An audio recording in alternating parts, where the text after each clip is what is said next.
Au Burkina Faso, le président réélu est très attendu sur deux principaux chantiers. Le premier doit être celui de la sécurité, selon cet habitant que nous avons joint par téléphone. Il vit actuellement à Dori, à 95 km de chez lui, dans une région en proie à l'insécurité. La première des choses, ce que nous le demandons, c'est que vraiment il n'a qu'à œuvrer. La première de ces activités s'attacher à la question sécuritaire pour que la paix et l'inquiétude et la stabilisation des populations reviennent particulièrement au nord du Burkina et entièrement dans le Burkina. Dans le pays, le nombre de déplacés internes connaît une augmentation depuis que l'insécurité touche les civils. C'est dans ce contexte que l'élection présidentielle s'est tenue le 22 novembre 2020.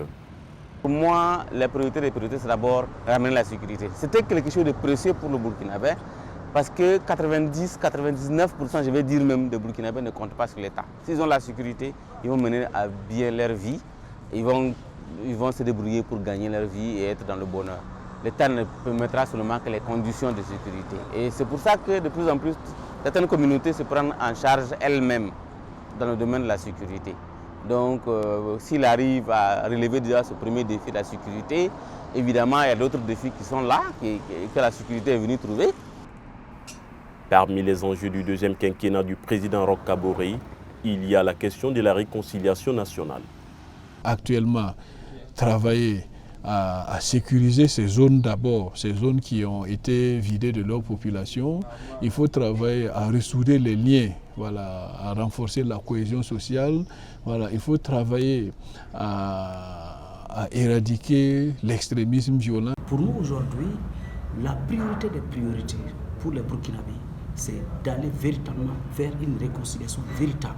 Ce n'est pas une réconciliation à la façade, comme nous l'avons vu en 2001, le pardon que Blaise Compaoré avait demandé au stade de Khartoum. Vous avez vu que ça n'a pas marché.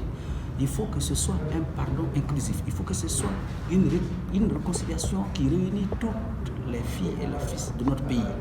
Il faut que le président du Faso, Roch Marc Christian Kaboré, dans son deuxième mandat, qu'il s'engage véritablement, qu'il mette des acteurs clés pour préparer cela.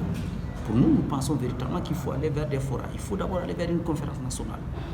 Pour parachever maintenant vers un pardon sincère et pour nous conduire véritablement vers la réconciliation que tout le monde souhaite, que tout le monde attend de voir. Pour l'artiste engagé Serge Bambara alias Mokei, la réconciliation ne peut se faire sans justice. Politique vérité, justice, réconciliation, s'il existe depuis si longtemps, ce n'est pas pour rien. C'est parce qu'on voit bien que la réconciliation intervient à la fin du processus.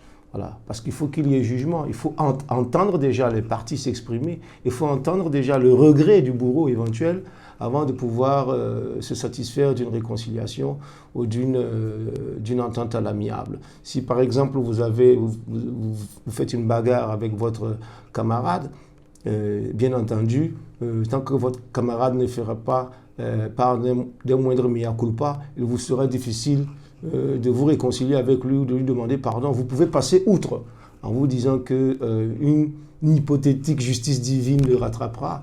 Mais je crois que nous sommes sur la terre des hommes, c'est pour qu'il y ait d'abord et avant tout la justice des hommes. La justice dite divine, qu'elle advienne après par la suite, mais pour l'instant nous avons les moyens politiques et en tout cas démocratiques de pouvoir juger les personnes qui sont supposées coupables. J'ai dit supposées, puisque tant que le procès n'a pas lieu, on doit tenir compte de la présomption d'innocence, évidemment. Comme promis dans son programme de société, Roch Marc Christian Kaboré devra gagner le pari de la sécurité et de la stabilité du pays et réconcilier les Burkinabés.